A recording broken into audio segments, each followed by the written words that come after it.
Assalamualaikum warahmatullahi wabarakatuh. Pada pertemuan praktikum optimasi kali ini, saya akan membahas mengenai linear programming dan model transportasi. Linear programming sendiri ialah suatu cara yang lazim digunakan dalam pemecahan suatu masalah pengalokasian sumber-sumber yang terbatas dengan secara optimal, menurut Zainal Mustafa dan Ali Parkhan. Nah, seperti ini contoh dari linear programming. Ini langsung kita bahas saja di POM-nya. Nah, prakteknya seperti apa? Jadi, untuk prakteknya sendiri di POM-nya, pertama kita klik modul, kemudian pilih yang linear programming, lalu pilih new.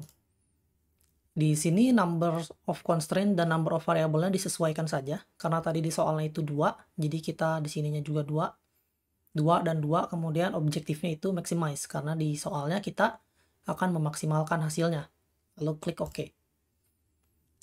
Nah, pada bagian ini, maximize ini sebagai Z-nya. Berarti si Z-nya itu kan kita X dan Y ini ya. Kita mau X-nya itu 1, Y-nya itu 2. Kemudian, constraint-nya itu 2X ditambah 3Y kurang dari sama dengan 6. Dan constraint keduanya itu 1X ditambah 4Y kurang dari sama dengan 4.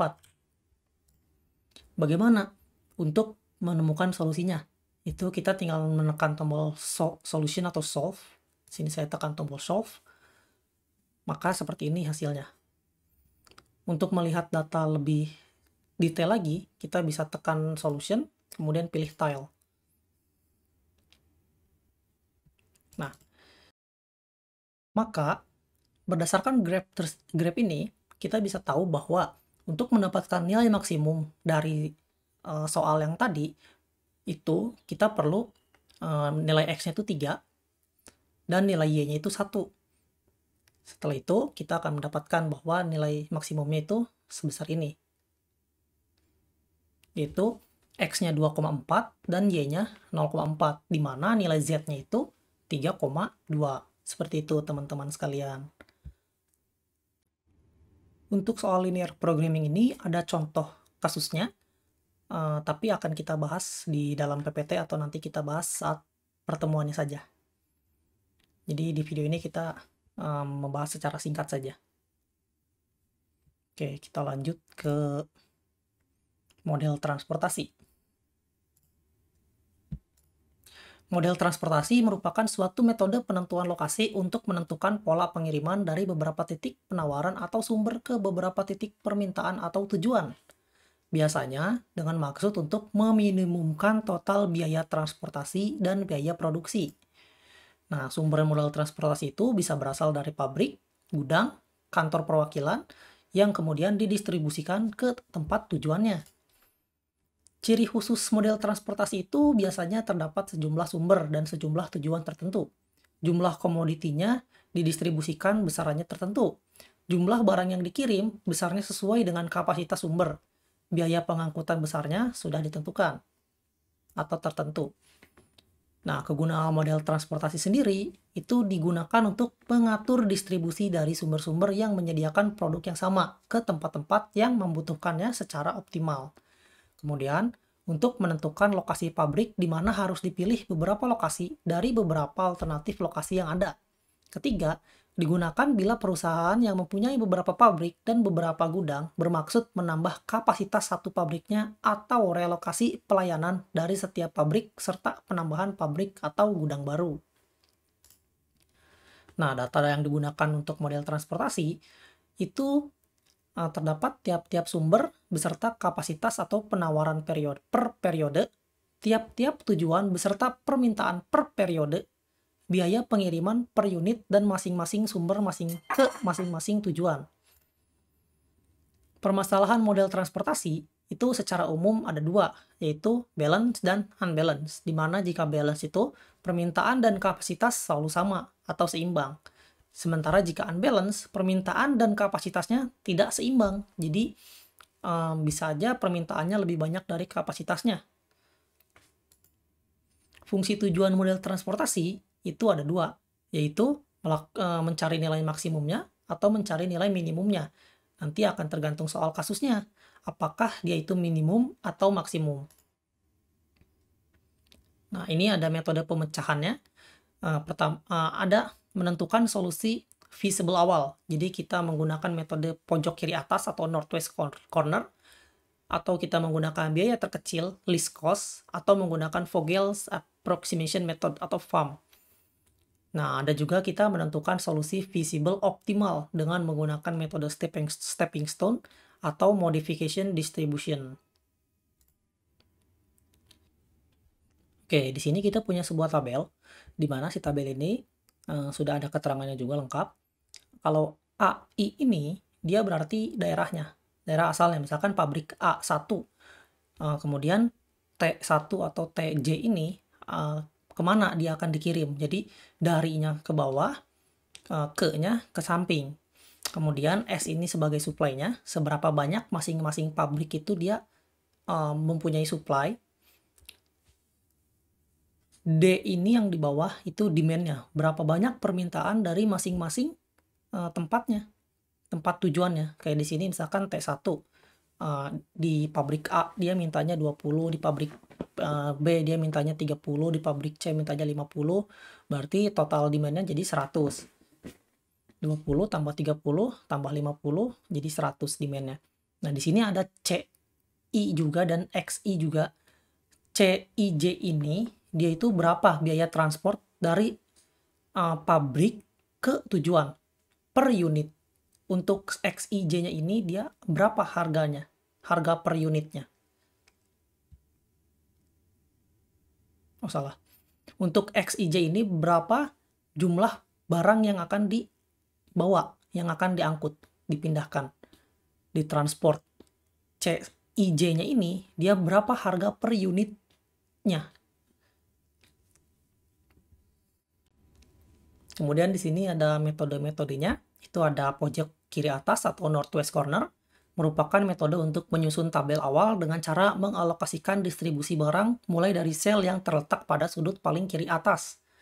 Aturannya itu, 1. Pengisian sel atau kotak dimulai dari pojok kiri atas. Alokasi jumlah maksimum terbesar sesuai syarat sehingga layak untuk memenuhi permintaan dan penawaran. Bergerak ke kotak sebelah kanan bila masih terdapat suplai yang cukup. Kalau tidak, bergerak ke kotak di bawahnya sesuai demand. Bergerak terus hingga suplai habis dan demand terpenuhi. Kemudian ada metode biaya terkecil atau least cost. Itu merupakan metode untuk menyusun tabel awal dengan cara pengalokasian distribusi barang dari sumber ke tujuan mulai dari sel yang memiliki biaya distribusi terkecil. Jadi bedanya kalau tadi kita ngisi dari pojok kiri atas, kalau ini kita isi dari yang nilainya paling kecil dulu.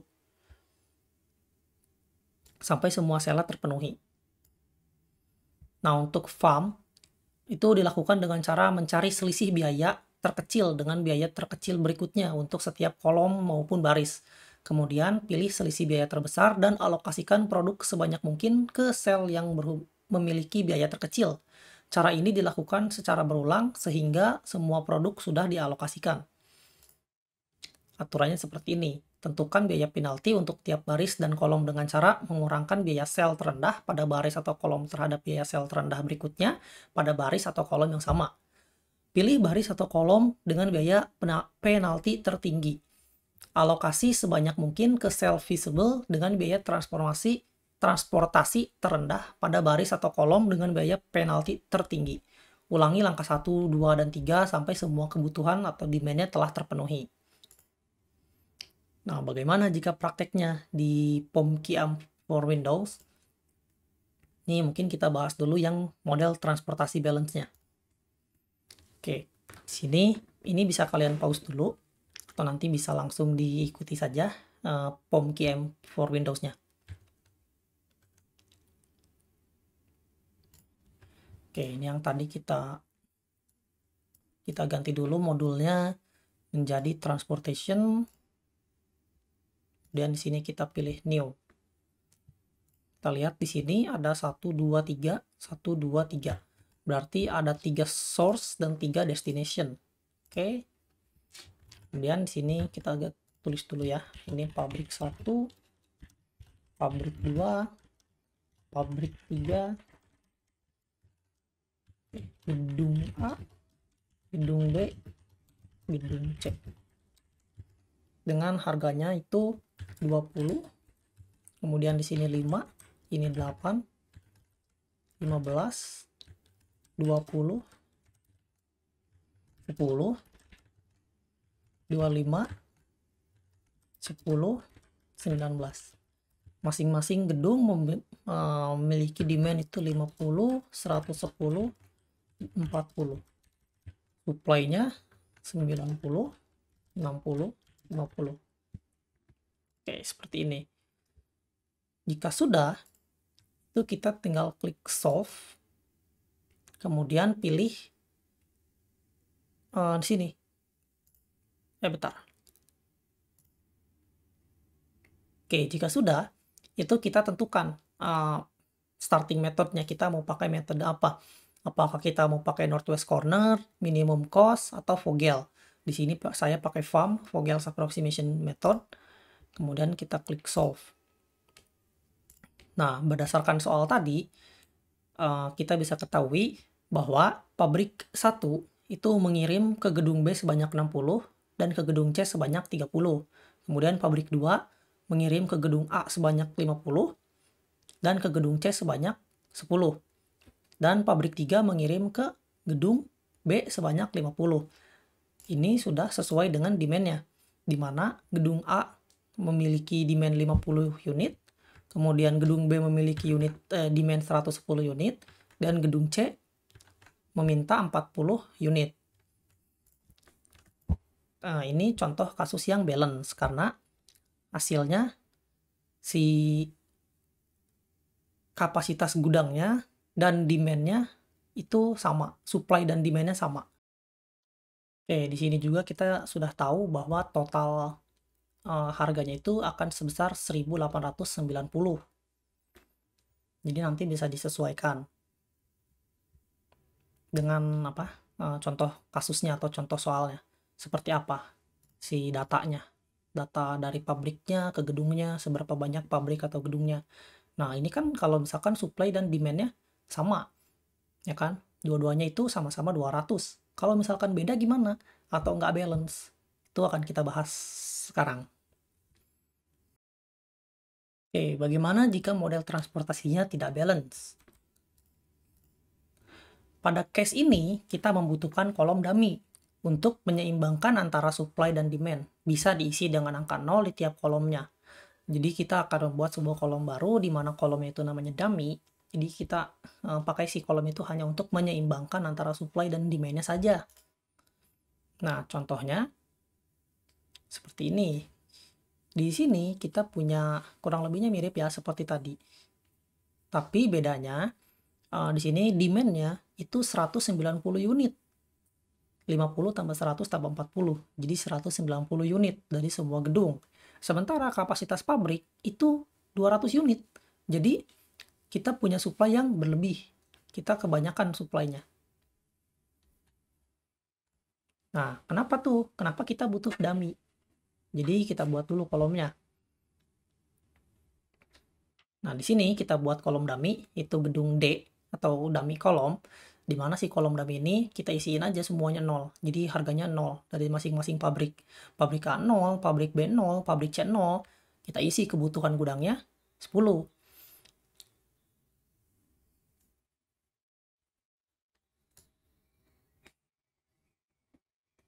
Nah, kalau misalkan ini udah kita isi 10, demand-nya jadi seimbang kan? Demand 200, supply-nya 200. Karena kolom kosong itu jika di POM tidak bisa diisi. Jika ingin tahu nilainya, kolom kosong itu nilainya isi 1 atau 0. Jadi di sini kita isi 0, biar nggak ada harganya. Terus cara ngerjainnya gimana? Cara ngerjainnya sama, cuma jumlah konstrennya aja ditambah. Yang tadinya 3, kita ganti jadi 4. Oke, kita coba ya. Nah, ini yang tadi kita buat baru.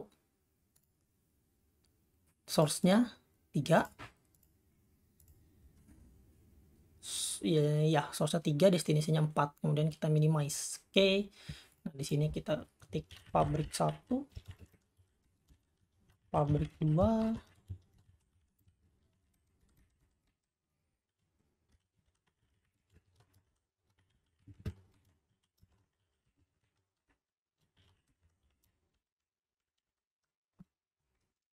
Kita